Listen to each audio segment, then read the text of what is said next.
Welcome everyone to our forum on supply chain disruption and destruction. The event today is co-hosted by China Airlines and Monte Jade West Science and Technology Association. Today I'm joined by two speakers. The first speaker is Maverick Shih.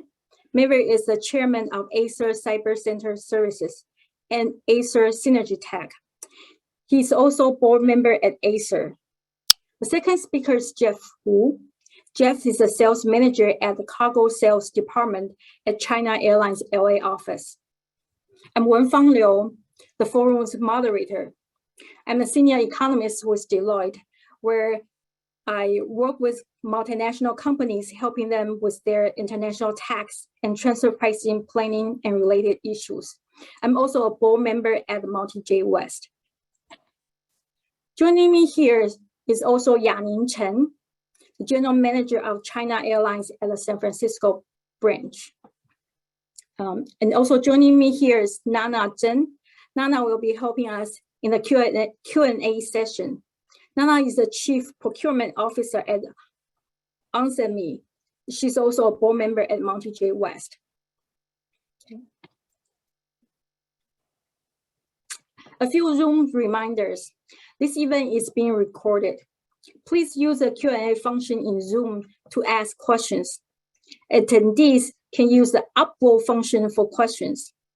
At the end of the session, we'll reserve some time for speakers to respond to some of the questions. Attendees can use a chat function for general conversations among attendees. Panelists will not be responding to the direct chats at this time. You can raise hand to get moderator support. You can toggle to gallery view for best experiences. Okay. Monte Jade West Science and Technology Association is a nonprofit professional association organized to foster the relationship between technology professionals and corporations on both sides of the Pacific Ocean. Started by Chinese American professionals based in the Silicon Valley in 1989, Monte Jade West provides an opportunity for professionals to share valuable experiences in business investments, opportunities, and management in the technology sectors. We hold more than 25 events annually with more than 2,000 members. Monte Jade West's focus is on building community. And we do this under 3 pillars. The first pillar is interview series focused on celebrating notable community leaders. So understanding their personal journey and how they have overcome many challenges they faced. It helps us to better connect great people to the next generations of leaders. The second pillar is focused on technology forum, in which we bring our community new ideas and information on the discovery and development of new technologies. The last but not least is our mentorship program. This volunteer-run program focuses on helping build the skill sets needed for future leaders. If you're interested in, or if you know someone who is interested, please visit our website for more information. At this time, I would like to thank our virtual series sponsors. It's only with their support that we can continue to create great programs such as this one to help support our community. If you are also interested in sponsoring Monte Jade West, please contact us through the website as well. This event is co-hosted by China Airlines and Monte Jade West. Let me hand over to Yaning Chen. She's the general manager of China Airlines San Francisco branch. So Chen Yaning 是华航旧金山分公司总经理. Yaning will briefly talk about China Airlines and share with us some of the facts that we may know or some that we may not know about China Airlines. Yaning, over to you. Hi, thanks Wenfang. I'm Yaning from China Airlines, and we have been Monte Jade sponsor for many years. But it's our first time to co-host such event for both our members. I'm pretty sure it's a very good platform and opportunity for us to engage together and know the relationship between China Airlines and your business. You might be very familiar with us, but today we will share something that you may not know. China Airlines, we are the leading carrier from Taiwan, flying over 62 years. to provide the passenger and cargo services. For our passenger network, next page, please. For our passenger network covers over 150 major cities and a high coverage and frequency in Asia. In North America, we mainly focus on the gateway cities and cooperate with our SkyTeam members to expand our network.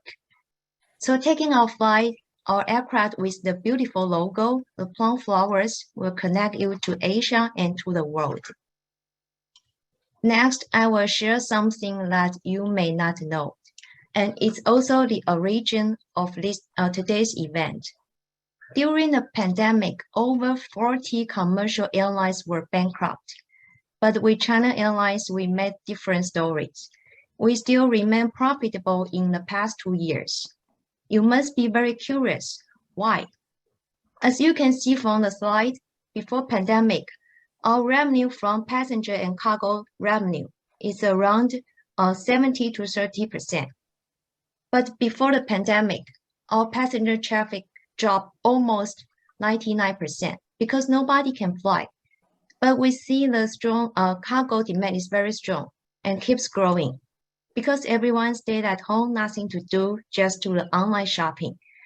And a lot of medical supplies need to shift. So at that time, our top management adjust the business strategy immediately and relocate the system-wide resources. We not only fully utilize the freighter fleet and also use the passenger aircraft to carry the cargo, even no passenger on that flight. There are some more interesting and inside story. I will leave it to our cargo team, Jeff. He will share later. On the other hand, we did not give up any passenger business, but to provide more detailed and customized services. Because there are still some critical few passengers they need to fly with the special needs, especially for some corporate duty travel. For example, some corporate they reserve the whole cabin for his manager for his duty travel, or some corporate they have the direct contract with us to provide the duty travel ticketing arrangement services. So next, I would like to share one special program from China Airlines, the Corporate Rework Program. This program will be beneficial to your company and making your company's duty travel more cost-effective with the higher service quality. I know most of you travel a lot and some are our high-tier members, and some have your preferred carrier. But hopefully this program will encourage you to travel more with us. Briefly speaking, one ticket purchase and flown with double benefits. Your employee can earn his own mileage to his personal membership account. On the other hand, you can also accumulate the ticket value to your CRP account. So once your company accumulated the value meets some criteria, you can redeem some award, like the free upgrade or free tickets or some other benefit. On top of that, you can also enjoy the exclusive online ticket purchase discount immediately once you become our CRP member. This program is not only open to corporate. Any organization, community with official registration, no matter the size, welcome to join us. Like Monte, you can also sign up and provide the benefit to your members. For detail, please visit our website and contact our local office. Thank you, Wenfang. Thank you, Yani. Okay, so in today's forum, we're very fortunate to have two speakers with us. Each of the speakers represent a company that has been able to successfully navigate one after another supply chain disruption. The first one is Maverick Shih, 施玄辉先生。Maverick is the chairman of Acer CyberCenter Services and for Acer Synergy Tech. Maverick received his PhD in electric engineering from the University of Southern California. In 2004, he was a lecturer in mathematics at Furen Catholic University in Taiwan. In 2005, he founded his own startup, Mavis Lab, for research and development of IC design and imaging analysis. In 2011, He joined Acer as special assistant to the president of cloud technology business. The cloud business later became BYOC, Build Your Own Cloud Business, in 2014, and Maverick was promoted as its president, supporting the overall transformation of Acer. Maverick served on the board of directors at Acer since 2019. As a board member at Acer, Maverick is very familiar with Acer's corporate direction and strategy. So we're very happy Maverick can join us today to share the success stories of Acer relating to supply chain challenges. Jeff Hu Shanjie 先生. Jeff is the sales manager of China Airlines cargo sales department in LA. His career with China Airlines started in the cargo marketing department in Los Angeles in 2000. In 2001, Jeff was transferred to Seattle when China Airlines launched its air cargo services first time in Seattle. Over the years, Jeff has served in China Airlines cargo sales department in Taipei, Seattle, and LA, working with companies large and small, helping companies and customers finding solutions for air cargo services. Jeff has more than 20 years of air cargo experiences with China Airlines. And through these years of experiences, Jeff has accumulated a wealth of knowledge in the air cargo industry. It's really great to have Jeff here sharing with us his knowledge.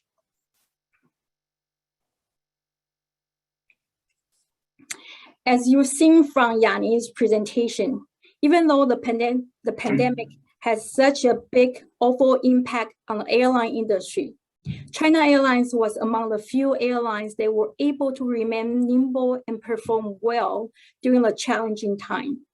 So next, I would like to ask Jeff to share with us China Airlines experiences.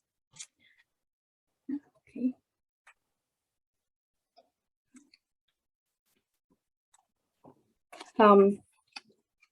Okay. Hi. So let me first maybe briefly kind of summarize, outline Jeff's presentation. Sorry. It's okay. Okay. Yeah. So Jeff will first provide us the basic about logistics and cargo transportation.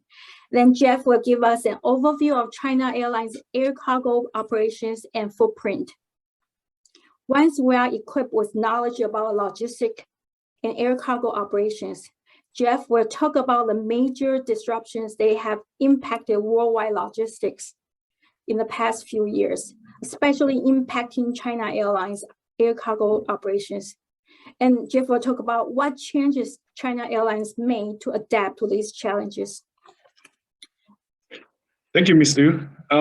First of all, on behalf of China Airlines, I would like to thank Monte, Jade, West for providing such a unique opportunity, not only for us to share our perspective with both cargo and passenger communities, but also addressing to audience on both sides of the Pacific. This is not something we've done before, and we appreciate the opportunity. And just 2 weeks ago, when I was preparing my presentation and I was reviewing my slides with my VP, he saw it, I think by third or fourth page in, he was saying, Jeff, you're supposed to keep people awake with your slides. With the way you are going, you're putting them back to sleep and you can cure insomnia. So I hope whatever you are drinking, if you're it's 8:30 in the morning, please drink your coffee, or you're at 5:30, please drink your beer. I'm sure both drinks will make my presentation a whole lot more interesting. And from what we have here is just like Ms. Liu was saying, this is rather a crash course on what we do and what the entire market was like for the past 2 years. And first, we would like to start with the general concept of cargo transportation. And we, as an airline, the airline as a whole, we only carry 1% of the total tonnage of the entire cargo movement on this globe. But this 1% consists of 35% of volume. And for the last 20, 30 years, the air cargo has switched from high volume, high tech, such as semiconductors, aircraft parts, to something more, I guess, general, right? And we moved for the last 10 years, 20 years, we moved lobsters from Boston to Taiwan, to Southeast Asia. We moved Washington cherries via our Seattle hub. We moved peaches, we moved lobsters from Mexico and asparagus. And all this has become usual now. And we, as an airline, is part of this whole logistic chain. And this logistic chain consists of different variables that we, when there's a disruption somewhere, it will create a snowball effect that will lead to another. And what we did in the past was we, as an airline, only service from airport to airport. I like to bring this up because unlike DHL or FedEx, where the service from the door to your doorstep, we only service from an airport to another airport. So this is different. And there's a fundamental difference between the passenger and the cargo. For passengers, the biggest difference is if you wish to travel, you can go on our website, purchase a ticket, and you can choose over 100 destinations that we service to. But if you have cargo that needs to come into the United States or anywhere, you have to go through freight forwarders. Freight forwarders, or what we call cargo agents. There's several reasons why we do this. One of the major reasons was freight forwarders in the United States have to register or file with TSA, and that's a big thing. And obviously, for a lot of security reasons, the TSA regularly audit those freight forwarders. We might want to make sure everything that's on board any aircraft is safe and sound. They will not bring any damage or anything hazardous to another country. So that's the biggest difference between the sales channel, right? And there's the demand for air transportation is heavily influenced by ocean. From this chart, you can see the longer the delay, the less reliable the vessel. It will create I don't think there's a just-in-time anymore, right? But so air it's a urgent way to build your inventory back, and this is why when ocean containers or ocean vessels are less on time, the more demand there will be for us. And here's the biggest difference between us and the vessel container. For instance, even with our biggest aircraft, 747s, we can only carry about 22. And on the average, for those regular vessels to West Coast, their ad is about 10,002. This means each ship can carry about 200 times more cargo than we do. And this is why there's a huge fundamental difference between us. And on this slide, on the following few slides, I would like to bring up what makes an airline. And there are two fundamental elements. One is a network and one is our fleet. And with a network, with a hub in Taipei, we service over 20-some destinations worldwide. And one of the biggest things, the most significant changes we had over the past 2 years is the number of flights. Before start of the pandemic, we have 35 to 40 flights a week between Taipei and United States. And now it has gone up to 53. And with, I think it was 55 in 2019 from Taipei to East Southeast Asia. Now we have 70.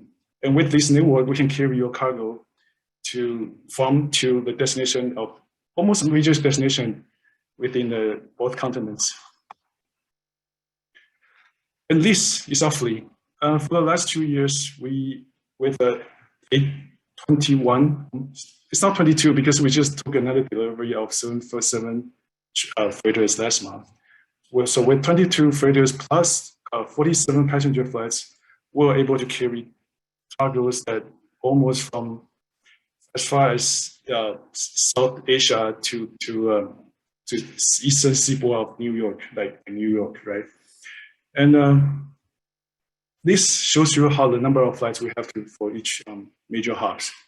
I specifically put the San Francisco, New York, and Dallas on there because those are our major ports for semiconductors. We carry not only parts, we carry capital equipment like stackers, we carry and electronic equipment, all of those three major hubs.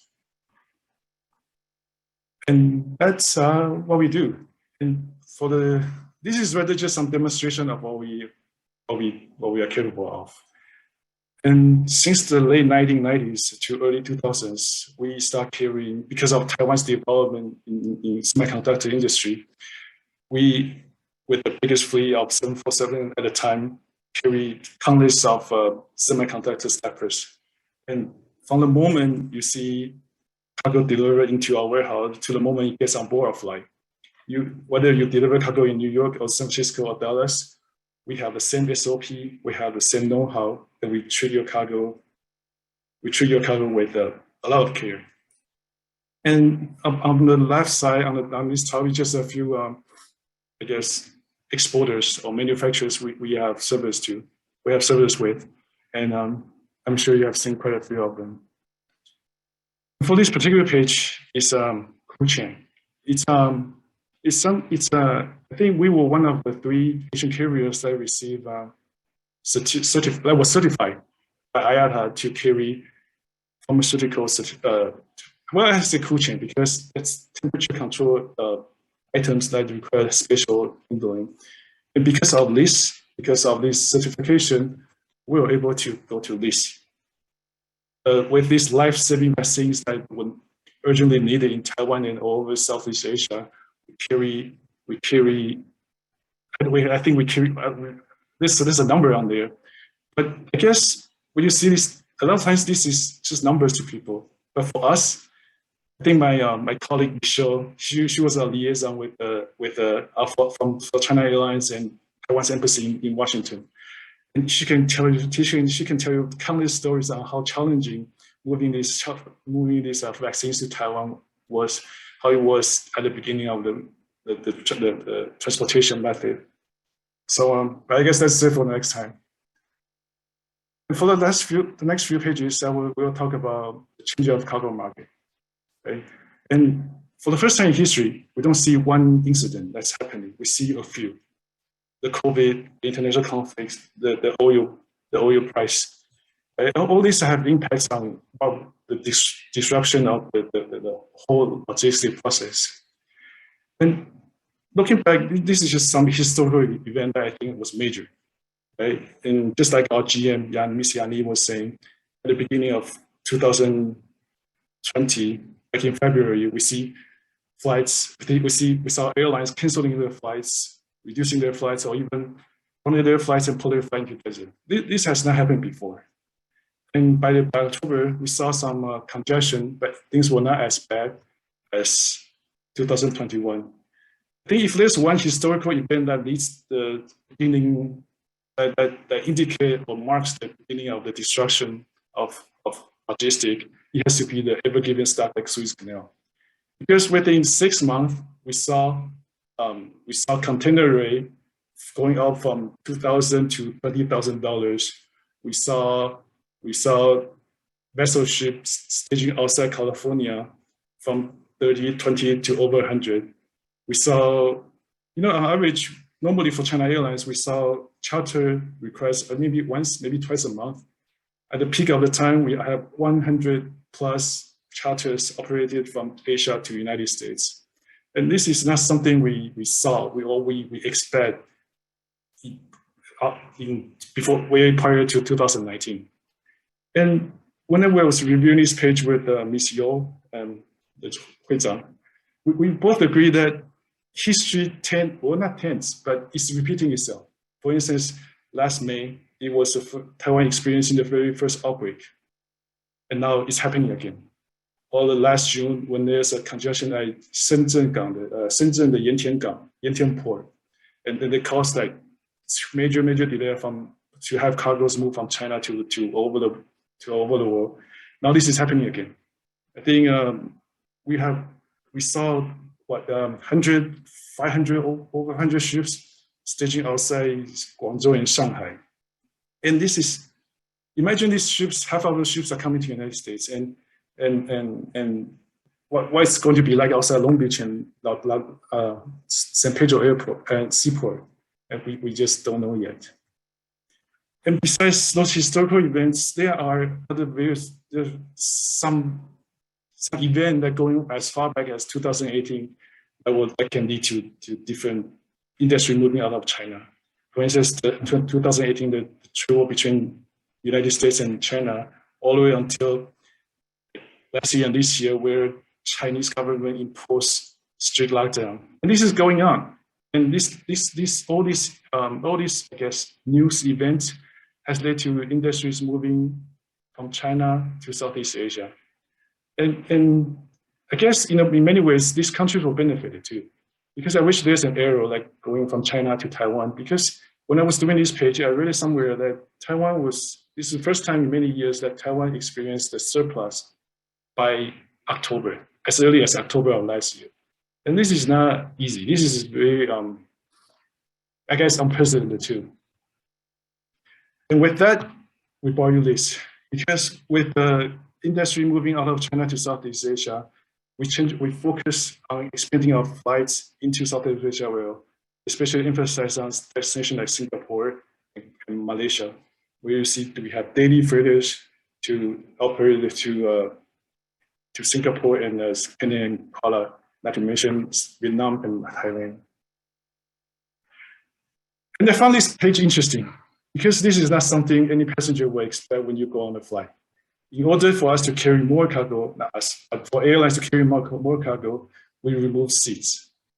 Some airlines, in order to carry more cargo, they have seats removed, and you see at the bottom left here, where because this is just not something you see every day, right? But for us, we did not do that. We put cargo still on the seats, because I think it has become unpopular, and governments don't like that. I think European unions announced that by August 1st, airlines can no longer do that. I think Chinese government is also doing the same. I think both I think there's a directive somewhere where saying this is not good for aircrafts. And this is just something we have done before. I mean, we have brought to our airplane before. And I want to say this, like masks, term, this is what we expected. But French fries, this French fries is real. And toward the end of last year, because of the congestion at the port, there's so much potato that needs to go out, and they are all stuck here. And then with the Japanese having the major holiday from Christmas to New Year, they decide, with a super buying power like Japan, they decide to have this potato go on board, and just so the consumer can enjoy these French fries and hash brown. And these little eggs, this is real too. And because when I saw French fries on our flights, I was like, okay, now I've seen everything. But just 2 months later, there are eggs. Because I think it was Chinese New Year, where there was a shortage of eggs in Taiwan. And Taiwan government, in order to fill the demand, we were buying eggs from Australia, from Japan, from the United States. So I guess in many ways, China Airlines also helps to serve the complete part of your breakfast in the morning.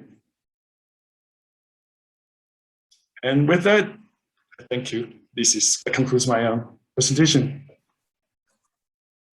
Thank you, Jeff, for sharing China Airlines experiences, showing how China Airlines adaptation to the ever-changing supply chain environment.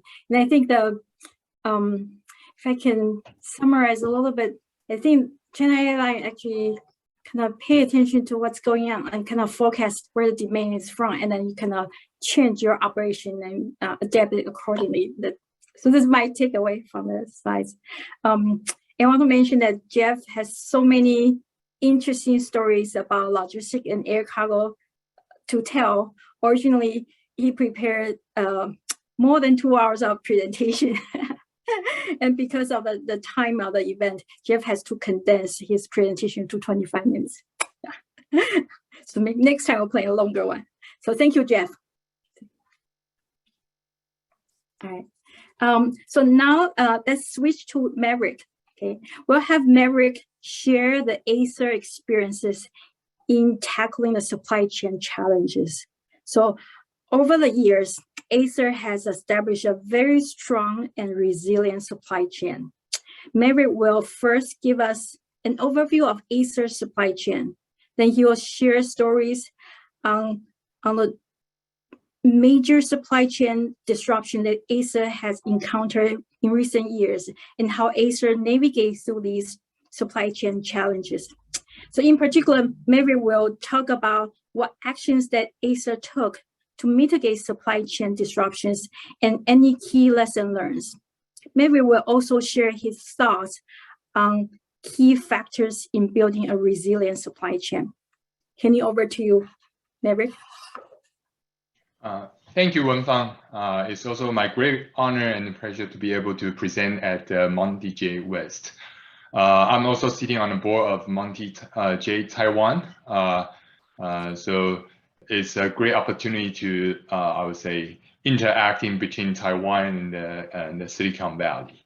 Thanks, Wenfang's introduction, and good afternoon to ladies and gentlemen.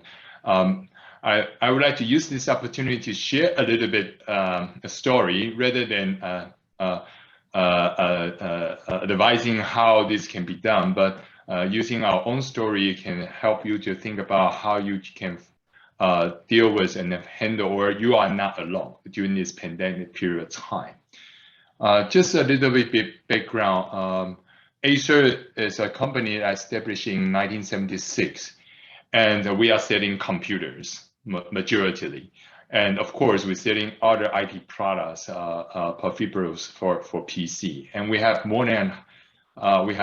many retail stores around the globe. We have retail stores more than 160 countries, and we use more than 30 currencies. So you can imagine that the logistic fulfillment is very, very critical. And definitely some of our product is shipping via China Airline.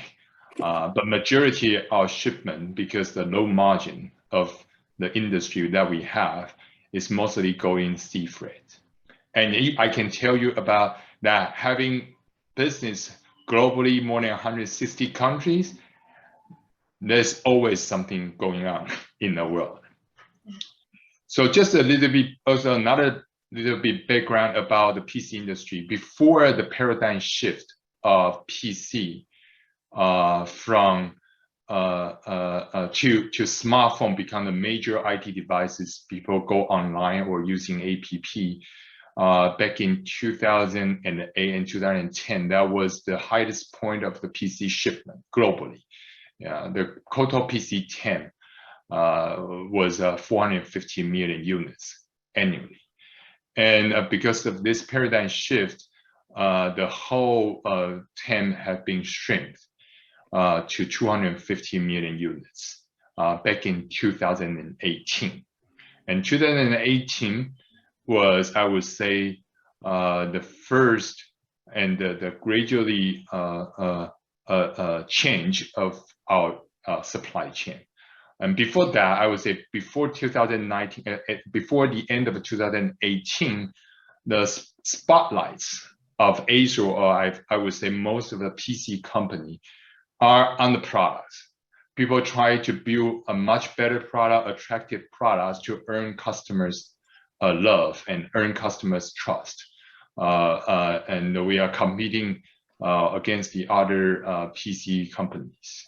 But starting from the beginning of 2018, that Jeff also mentioned about the tension between trade between China and the United States become more and more serious.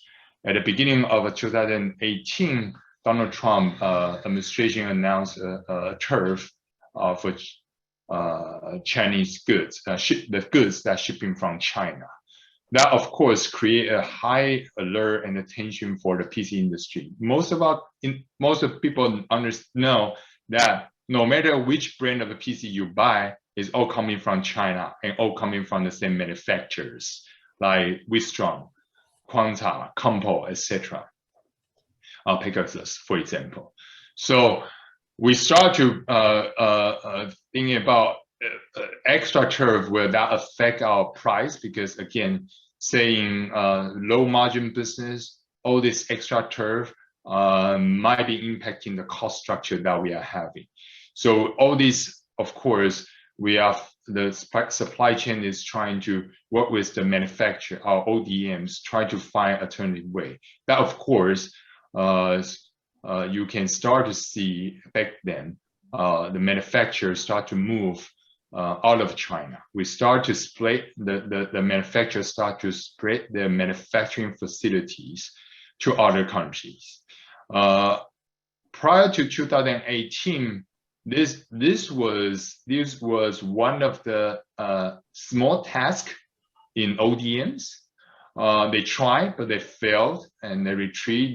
They still come back to China, like going to Vietnam, for example, because the how to deal with the new labor in Vietnam, for example, that create lots of extra cost.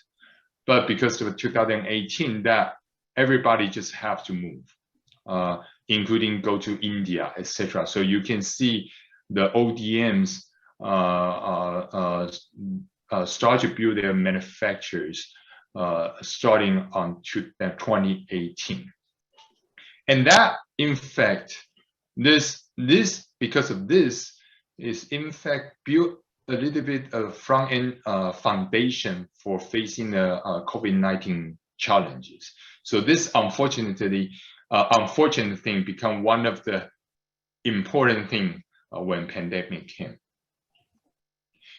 And well, the bad story always come one by one. And Intel announced they have to delay their migration of the new CPU to a 10 nanometers. Of course, according to news, they will never want to tell us the truth. But according to the news, they do have a design challenges to migrate from 10 nanometers for this new CPU. But at the same time, the foundry has migrated. That means they will have less production capability for the current generation, back then current generation of CPUs. So, well, again, then all the supply chains, all the PC manufacturers are fighting for the location they need, and at the same time, piling up the necessary peripheral IC chips for the CPU. For example, at the same time, Intel tried to maximizing their profitabilities. So they say, well, before my CPU get ready, you probably want to get ready for the chipset first. So once my new generation of a CPU ready, you have supply. Otherwise, I will have CPU, will have no chipsets. So any missing IC, you won't be able to ship your PC. So we have to pile up our inventory or compare to peripheral chips for the CPU. So these things continues to, I think, about more than 12 months of this CPU shortage. So this is starting become, this CPU shortage start to become gradually the supply chain people become the company spotlight rather than the product teams. Now, of course, everybody know that COVID-19 start in China and gradually spread out because, of course, thanks for I would say air traveling for passengers. So the global travel become back in 2019. I think that was I was one of course, a frequent flyer. I was thinking about, well, the air traveling is so convenient. I can go in anywhere from Taiwan, just going to first most of the time taking China Airline.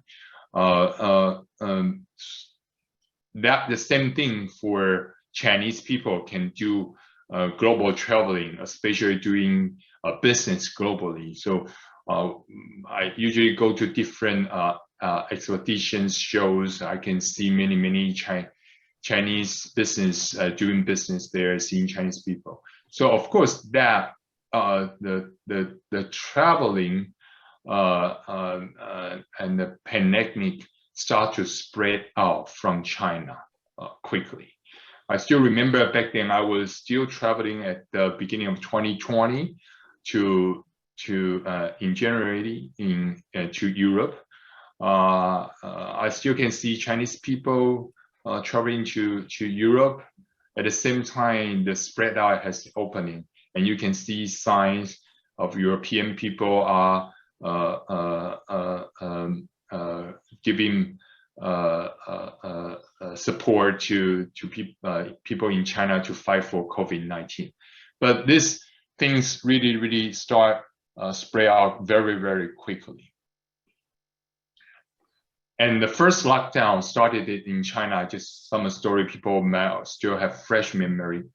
And at the end of January, until we opened at the end of February, that was same time was during the Chinese New Year time.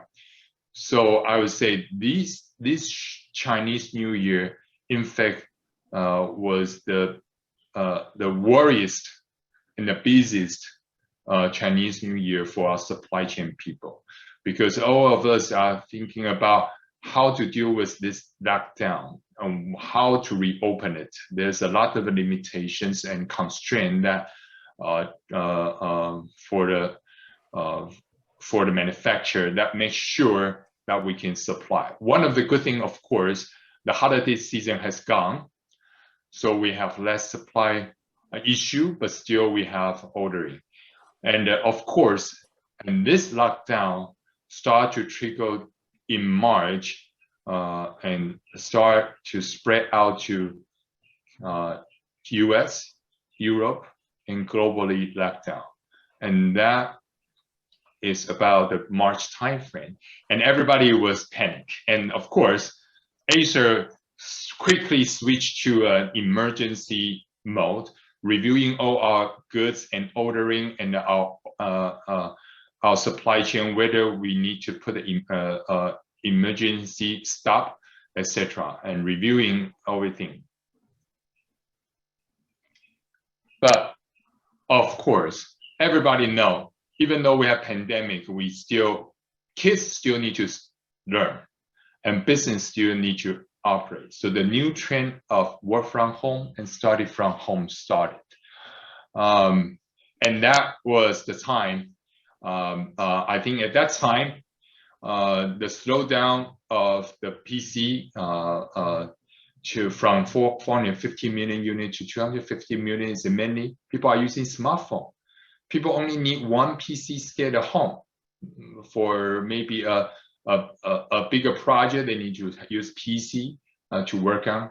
Other than that, smartphone will be good enough. And because the PC is so powerful, people don't need to upgrade their PC for 5 years for time frame. Now, all of a sudden, starting from 2020 in March, well, kids all come back home to study, and parents, adults come back home for work. And the one PC just could not share among family members. And that's the main reason all of a sudden, all the PC demand jumps. At that time, so people are buying PC for school, for work. And because of no portability and availability, many people also buy notebooks, and a screen, they just want a bigger screen. So this monitor of over 27 inches also become hot sale. People buy screens so they can look at the screen for a longer time. Lots of schools, especially in the US, Chromebook become one of the major equipment for tools for study, because it requires much less IT support for Chromebook, and Acer was leading a Chromebook provider in the US as well. And as I mentioned, the total PC temp was 250 million, and then because all this surge demand, and the total units come back to 350 million units. And this is really the key reason and the source of the next topic about IC shortage, semiconductor shortage. When I mentioned about this paradigm shift from smartphone, from PC to smartphone, for shipment of 450 million units to 250 million units. Well, imagine the fab were built for fulfill 450 million units of PC growth annually. All of a sudden, you lost all those quantity. So those manufacturing capacities, in fact, is also paradigm shift to support smartphone industry. So all those semiconductor has majority supply is also shift to smartphones, tablets, ARM-based platform. So it was kind of a still balance with gradually increase of need of semiconductor, the planning of fabs and the new packaging house and etc. Still can be expanded according to plan prior to 2020, but all this sudden surge become one of the challenge how to move this capacity. And this is at the beginning people I think this is just a short-term phenomenon once we're fulfilled, but at the same time another shortage also happening is components that only require a mature process, like for example a power management IC for power management, driver IC for panels. Those are very, very traditional low-cost commodity semiconductors ICs. In the normal practice, in PC, we have low seasons like May and June. Those are the seasons that fabs have extra capacities that they will use those capacity to manufacture power IC and the driver IC. And now all of a sudden everybody need orders. All those capacity are occupied, and also mature process like 8 inches. There's no new fabs and no new equipment for 8 inches manufacturing, and the cost structure of PMIC and driver IC and etc. are also preventing it going to more advanced nodes or process. And also at the same time, the new demand from electrical vehicles compared to the traditional combustion engine vehicles, the new EV use also large volumes of semiconductors. So all these are creating, adding up all together, creating this IC shortage issues. Until today, we have some relief. The bottleneck is right now narrowed down to the mature process mostly. Of course, there are still more than 10 fabs in building to fulfill the future demands for new EVs or new PC, etc. And of course, logistics. So we have logistics expert here, so I will just tell some other things that we are facing. Before pandemic, China to US shipment is taking about 3 to 4 weeks, and the worstest time that we have is about 6 to 8 weeks. Of course, because of pandemic, only limited time can be worked at the dock, or limited people working at the dock or port do create a slow movement of unloading containers from ports. At the same time, once we hit the port, landed in the US, we still need truck drivers to deliver all these goods into the warehouses. And we also have shortage in trucks. That really, just like Jeff mentioned about all these supply chain, back-to-back supply chain, if there's one mismatch, that will create a snowball effect. All these trickle down to the point that we don't have containers shipped back to China quick enough. So at the same time, there's a huge demand of our products in the market. They need to be shipped to the US or to Europe, to markets. So now, of course, all these have been slowly digested, and now we still down to still a bit longer, but we are now down to 4 to 5 weeks. Well, given now the most recent lockdown in China, this might have some changes, but we still believe this is only a short period of time effect. We just need to deal with it. And the price, as I mentioned, is lack of a containers. The price also from pre-COVID-19 to 2,000 to 3,000 to the highest point during the COVID-19 period. Even a container, 40 inches container shipment cost to the West Coast, charging like 15,000 US dollars is very, very expensive. And now it's come back, but the price is already heightened. So for the contract price, 40 feet container is running about 8,000 to 9,000 US dollars. And we don't see this number will go down quickly again, because at the same time, a lot of vessels, those cargo ships, are going through either renovations or building a new vessels for more green compliance.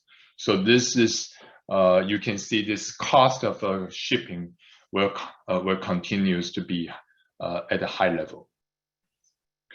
And of course, all those things that our supply chain dealing with, there are also interesting surprises, like for example, blockage of a Suez Canal in March 2021. We do have several containers over there. We just have to, our customer just have to wait until these blockage issues have been solved. And even more interesting things that while all the cargo ship is jamming up outside of LA ports, waiting to be unloaded, storm hits the container, and our containers just drop into the ocean at the bottom of the Pacific Ocean, for example. Yeah, those are of course, all our goods are 100% insured. We don't have the money wasted, but unfortunately, the customer just have to wait longer for the next batch of product. So all those are, there are many more stories that we have with a limited time. Those are the things that can give you some of background about how our business operates and the challenge that we have. Of course, since then, the supply chain become the spotlight within Acer, because no matter what product you bring to the market, people will just buy. It's a supply lower than the demand issues. It's just how we can supply. So the spotlight become one of the falling on our supply chain teams in Acer. And even people are asking me, is there any new technologies can help to solve the problem? I would say no, there's no new technology. Well, even people might thinking about artificial intelligence, but artificial intelligence is highly based on the training data, the historical data you have. And I would say this is once of the lifetime that our industry facing this kind of challenge. So it's all down to the basis, how you manage your supply chain based on the experience you have, and how you should plan ahead, and what are the things you just have to do, even though there are many challenges you have to face. Like for example, moving manufacture out of China to the Southeast Asia countries, those you just have to do and tackle all the challenge you have to face of this change. And of course, definitely prepare for the change. And then those are the things that I'm sharing for now. Thank you. Wenfang, back to you. Oh, thank you, Maverick. Thank you, Maverick. Really appreciate your sharing of Acer's experiences with the audience. So now let's turn to maybe some questions that maybe that you and Jeff can talk about, share with us your thoughts.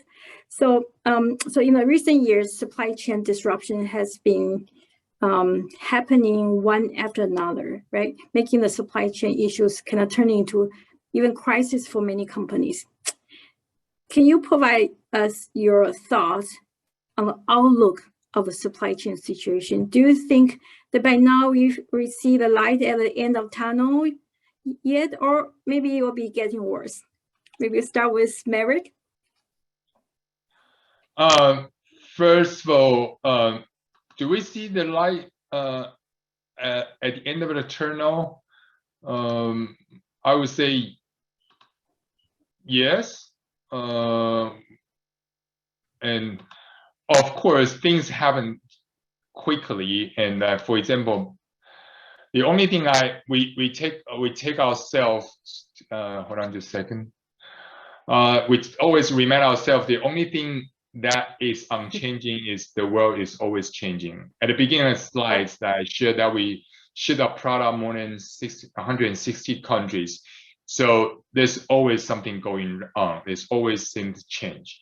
So this is how we look at these things. And at the beginning of the year, this year, we, to be honest, we don't expect this. There would be a conflict between Russia and Ukraine, and we do have business in Ukraine and Russia both.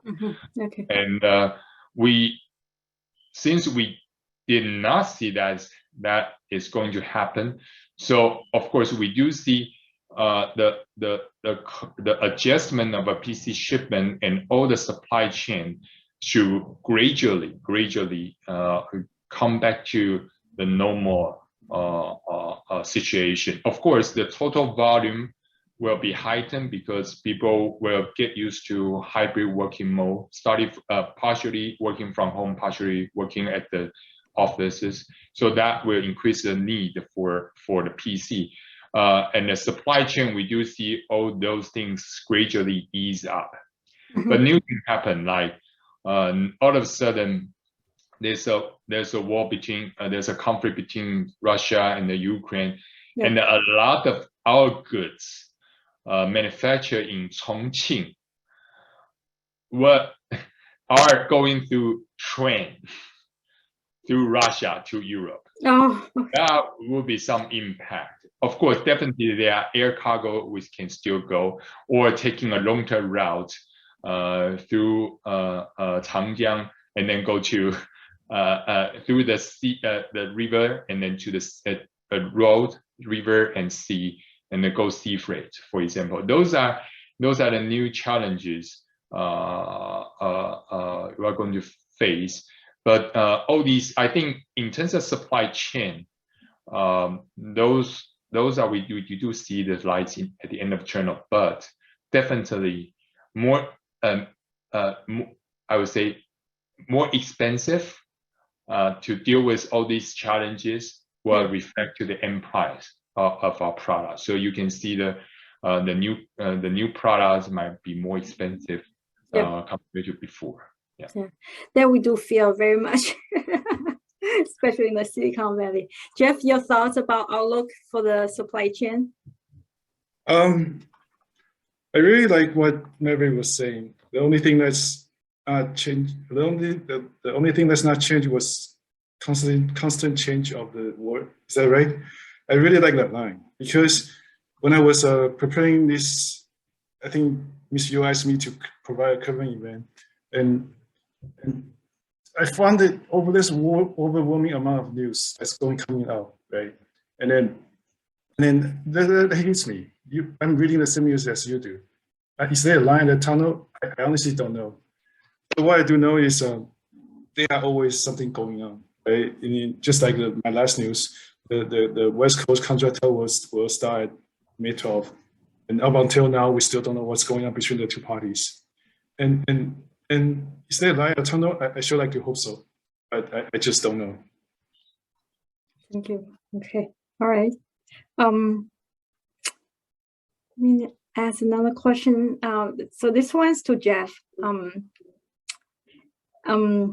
You know, so when companies make decision about how to ship their product, of course, air freight versus ocean freight, the speed is a big difference, right?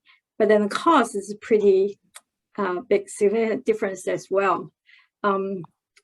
For companies that would like to use air cargo, but maybe the price may be just a bit too high, how can company reduce the cost of air cargo? Do you have any tips, advice to give to our audience?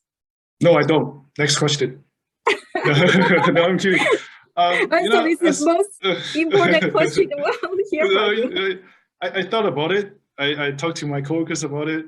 But the thing is, for an airline, our cost is heavily impacted by the amount of the fuel we are putting it in, right? With the current fuel price going this high, it doesn't matter how well. I guess when the demand is there, our supply is still limited. When I talk about supply, it's the supply of our aircraft, supply of our space. The supply is always limited. So when demand dropped, what we can do is, I think for the last 2 or 3 months, just like Maverick slide shows, it's getting the ocean tonnage. No, the ocean price has come down. That means less demand for air. So what we do is we put our aircraft in maintenance, right? So we can reduce the cost, and while we only service the loads that has urgent demands. So is there a way to reduce the cost? I guess there is. If you are interested in talking long-term with long-term charter, or you have certain tonnage like Acer can bring to our flight on I guess regular basis, on weekly basis, yes, come talk to ourselves. But other than that, I really cannot think of anything else. Okay, I'll just give Jeff a call, right? Yeah, no, yes. Okay, thank you.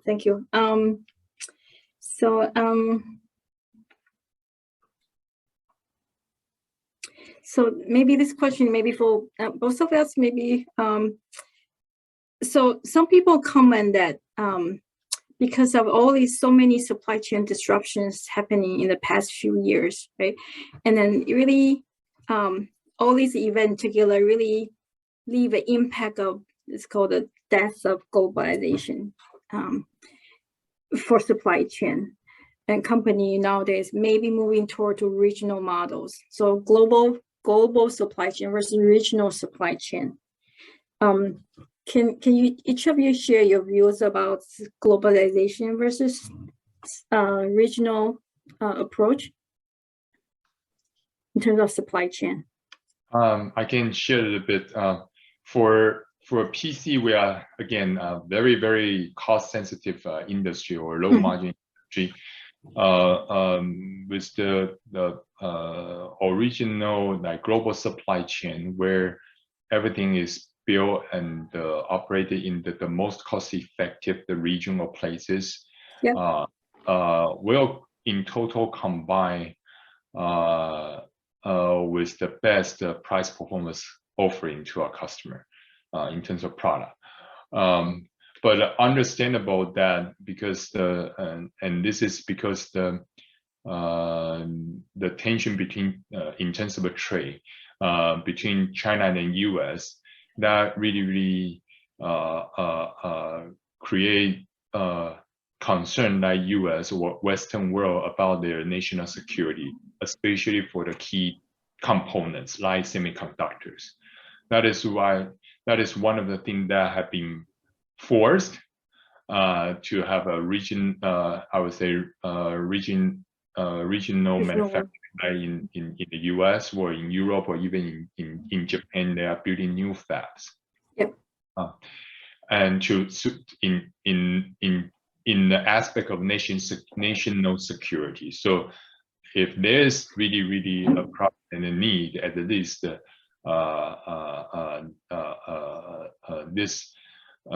this setup can secure all those critical needs for national security.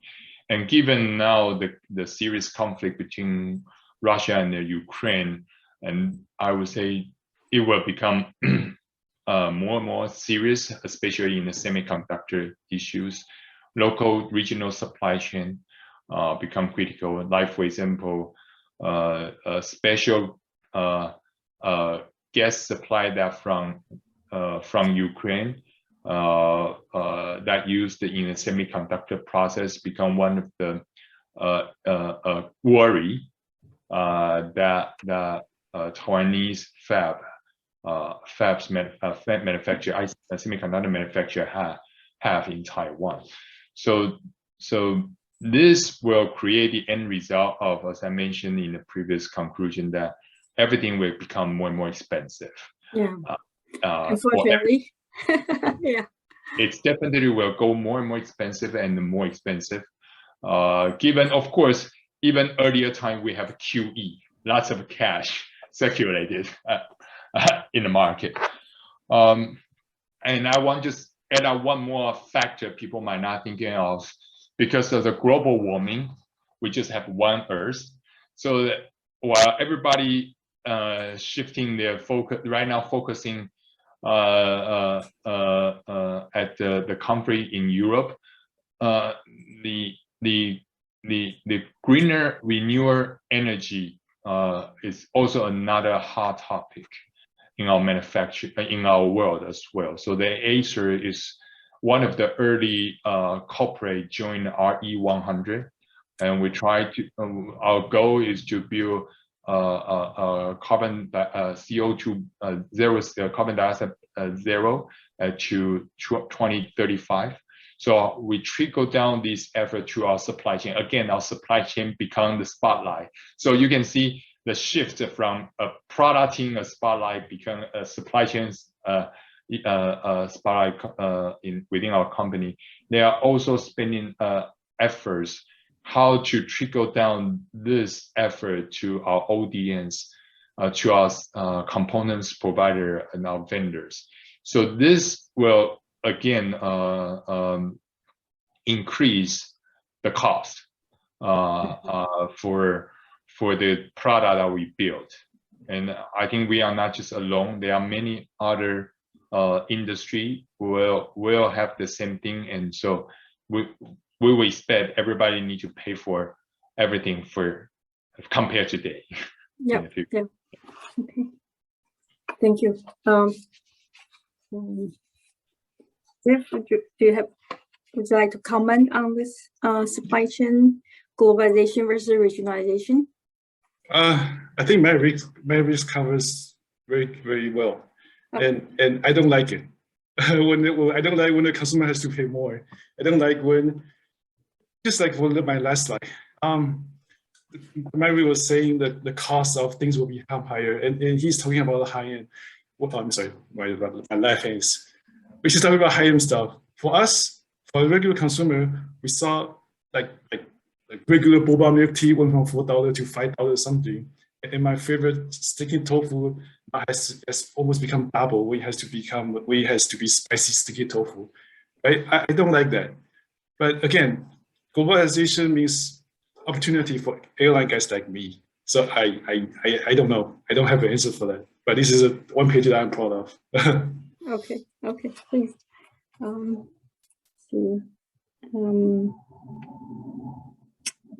me look at the time. So we're going to leave about 15 minutes for the Q&A. So maybe one last question from me. So for both Maverick and Jeff, if there's one takeaway for the audience from this forum, what would you suggest? what would you give people the one point that people should remember from this forum? Jeff first. Oh, okay. Well, it's Sunday morning, so I would suggest when you go to church or go to temple today, you pray really hard. Then hopefully we'll get it better tomorrow. But I guess my biggest the only advice I can give is I think for the last 2 years we experienced everything, right? And then my advice is I'm sure all of you as an importer or exporter, you have a partner, you have a forwarder, you have a logistic partner, and just like what Acer is doing, the transportation, the supply chain, the logistic has become a big team, right, within the company. So what I suggest is continue to talk to your logistic partner, because I found some forwarders or some people are being more creative. Like last year, when at the peak of the West Coast congestion, I remember someone was telling me that now their cargo, when they move out of cargo from China, they put on a railroad to Europe, and then they put on a container ship from European country to East Coast, and then they come to here. And I was like, wow, I did not see that coming. So well, we are getting creative. So I think that's one thing I can offer. How about you, Maverick? Thank you. Well, I think as I concluded, I think the world is always changing. So I mean, so the only unchanging is the world is always changing. So prepare for the change and build up the resilience that within your business. Prepare. I would say prepare for the worst. Just need to deal with that. Yeah. All right. Thank you, both of you. So so that's our, I guess, the discussion presentation, and so we have 15 minutes. Maybe I'll hand over to Nana, help us with the Q&A. I don't know if we have received any question from our audience for questions for the speakers. Absolutely. Yes, so hi everyone, this is Nana. I'll be moderating some of the questions, so keep it coming. So far we've had quite a lot of very good questions, and I like to combine Si Xie and Jungyi Cai's questions because they're very similar. So the question is addressed to both speakers, and I guess we can start with Jeff. But the question is, are there any opportunities for technology to play a part, such as the quantum computing, to help with the supply chains issue? I'm sorry, I don't know what quantum computing is. Can you elaborate? Or just such as quantum, but you can just any technology that you see that could help to alleviate the supply chain issue. I have to say one thing first. 我们都说我们小时候不念书，长大做运输了。So when it comes to, I guess, just like what Maverick Style was saying, there's no AI, there's no modern technology that can help this traditional industry. This is still very people involved. Just like my last slide, the contract talk between the union and the ports, they are still very human, right? And then I guess I just don't know how new technologies can come into when you want to, as something as fundamental as bring one cargo to another, from one destination to your doorstep. I don't have an answer for that. Okay. How about you, Maverick? Yeah. New technology, as Jeff mentioned and also mentioned that this has been a relative very mature industry in terms of logistics. A lot of today still a lot of human labor involved, and since it has been mature human labor involved, it has been optimized in a way that is already optimized. Unless there's a breakthrough of a new tool being introduced, I believe in the logistics. For example, a new transportation machine that you can see maybe in Star Wars or Star Trek, that a goods put into a transporter all of a sudden dissolved into atoms and then shifted in a lightning space to another space and recomposited to begin and together become. I'm going to lose my job over that. No, that's not. I don't want to see that. But unless this kind of the I would say interesting breakthrough. I would say this will be a very slow evolution rather than revolution going to happen to this industry. Being an user of this industry rather than the operator inside the industry. And whether the content computing can help, I would say it's still too early to tell. I'm not sure. Since this is a new kinds of a computer I would say architecture, including the new concept about how the computer can do the processing to do the work for us. The right application is not yet defined. So the new application is not yet defined for quantum computing. So for that part, I still not sure, don't know. And there are maybe other new opportunities, like for example, right in the California, there's a new SpaceX spaceship. It's going to launch, and they can shipping lots of goods into space. Maybe they can use to ship much quicker, etc. So these are the new technology. What I see my impact, but is there any permanent that going to change in the short term? Still too early to call. Yeah. Okay. The next question is from Daniel Kuo. The question is, there are signs of global recession on the horizon due to rising interest rate and war in Ukraine.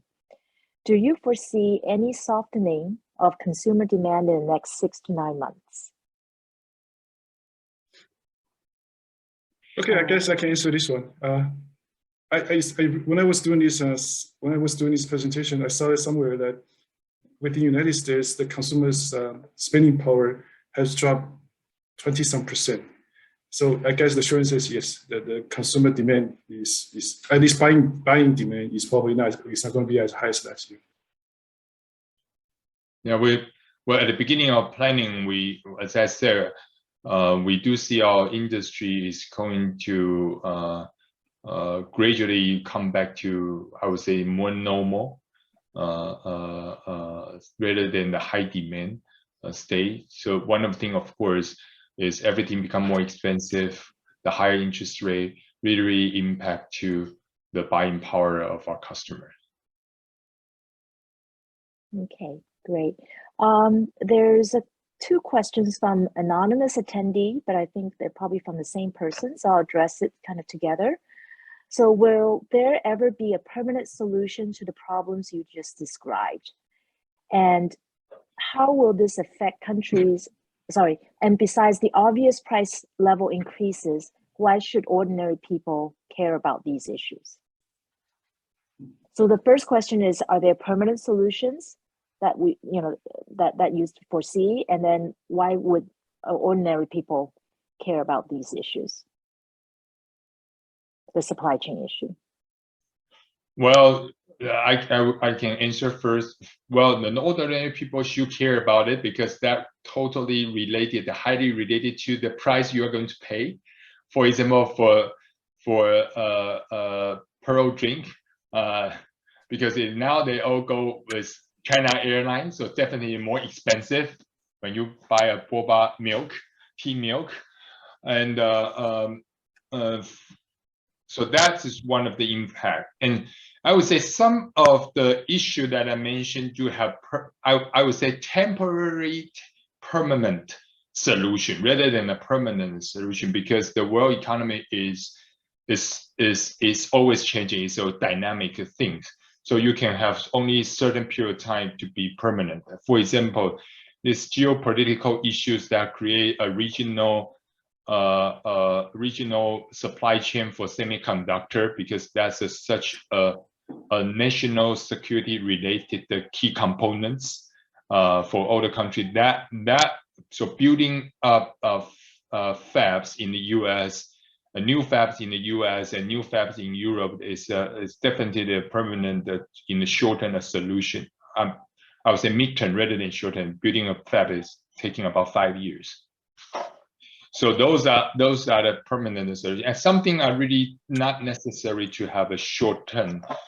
Just people has to hang on and go through it. A permanent solution, like for example, shortage of container. It's just this pile up of empty containers stay in the US, for example, could not ship back to China in time. So when you ship things from out of China to the US or to Europe, you just don't have enough container. Those are just a temporary phenomenon of some of incidents. So that should not have a I don't think that should have a permanent solution to it. Otherwise, that permanent become a temporary solutions. Yeah. Oh, I agree. I agree with Maverick on this, because I think human beings are capable of solving one problem, and solving problems whenever there's a new problem, right? And is there a permanent solution? No. But are we able to come up with keep coming up with a different solution to tackle different problems? Yes. And to answer the other question, why should we care? Besides the price, besides you are paying more, besides you are not able to save money, I think we are all used to how things can arrive at your doorstep like fast. It's not going to happen anymore. I mean, you will, but you will take some time to go back to the level. Or look at the truck drivers. I mean, 2 years ago we did not have any truck drivers to carry your goods. Now truck drivers are back, but we don't know with the vessels coming in, we don't know how the demand for these drivers will impact on us. So there are some things for us to think about. Great. So from Robert Fan, are there still container bottlenecks at the US ports today? Not since Chinese New Year, no. I think especially now, I think most of the ships are still staging outside China. So the things are going smoothly, I heard, the latest I heard. Yeah, and the China now is locked down. So yeah. Only capacity is limited. The thing will need to be shipped out of China. There's in China, there's a local logistic issues right now. Yes. So another question is from Xin Su. What is your view of the world's IT spending trend, which is impacted by the supply chain issue and the economic inflation? The budgeting spending definitely, again, because of inflation, it will be more and more. At the same time, during this pandemic time, because everybody is working from home, so the new need of a security setup for the new, I would say, work from home or hybrid mode is needed. Since I'm sitting on the Acer, ACSI is a cybersecurity company, we do see increasing of hacker activities during the pandemic period. Mainly, of course, is targeting, right? They are, for now, is targeting at the manufacturing through ransomware attack. So try to paralyze the manufacturers, so ask for ransom. So that's the approach. But I would imagine it might getting more and more serious when there's a lot of working from home setup or hybrid mode, tackling all these kind of business, try to get benefit or a hacker getting benefit from there. So the spending is definitely will be more, while at the same time, all the IT equipment will become more expensive due to gradually complying with a green and renewable energy need globally. So those definitely will increase the overall budgets. Yeah. Okay, great. And one last question. How will this affect countries not as integrated into the global economy, such as Uruguay or Algeria? How will the disruption in logistics?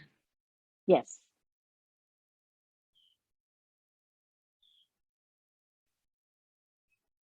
Not too sure. Right. Thank you. Thank you. As far as I know, like for example, our PC supply and the demand were the first wave. We're focusing on the more advanced countries or more mature country. So all the demand are mainly focused on the U.S. market, the North American market, and the Western European market. And now I would say because the budgeting and the money the budgeting issues, so great. The second wave, like the end of last year until now, we do see a lot of purchasing of IT equipment for study from home and work from home from the Southeast Asia countries. So those are the things. I think I'm just speaking for myself. My feeling about this is majority are more impacting the more advanced country rather than the relative, I would say, frontier. We call them frontier countries. They are less reliant on high technology, etc. And mainly this shortage are falling on this high tech related products. So they are less impacted. But of course, they definitely, I think they are impacted by all those medical support and things that rely on logistics. That might be Jeff can comment about how this fulfillment looks like in the logistic world. So this is about my feedback about this question. Jeff, any comments? No, I don't have anything to add. It's a tough one. All right. I think we're about right on time. So I'll bring Wenfang back to wrap up the session. Great. Nana, thank you for your help. So today, I would like to thank our speakers, Maverick and Jeff, very much for really preparing for this forum and then provide us lots of information to share with the audience. So here, if we can go to next slide. So Monte actually holds about 25 or more events annually. So this is just a kind of a glimpse of what we have, and we definitely have all these information on our website. So welcome everyone who's interested to join us. So with that, I want to thank everyone, including the audience, for joining today's call presentation. Thank you.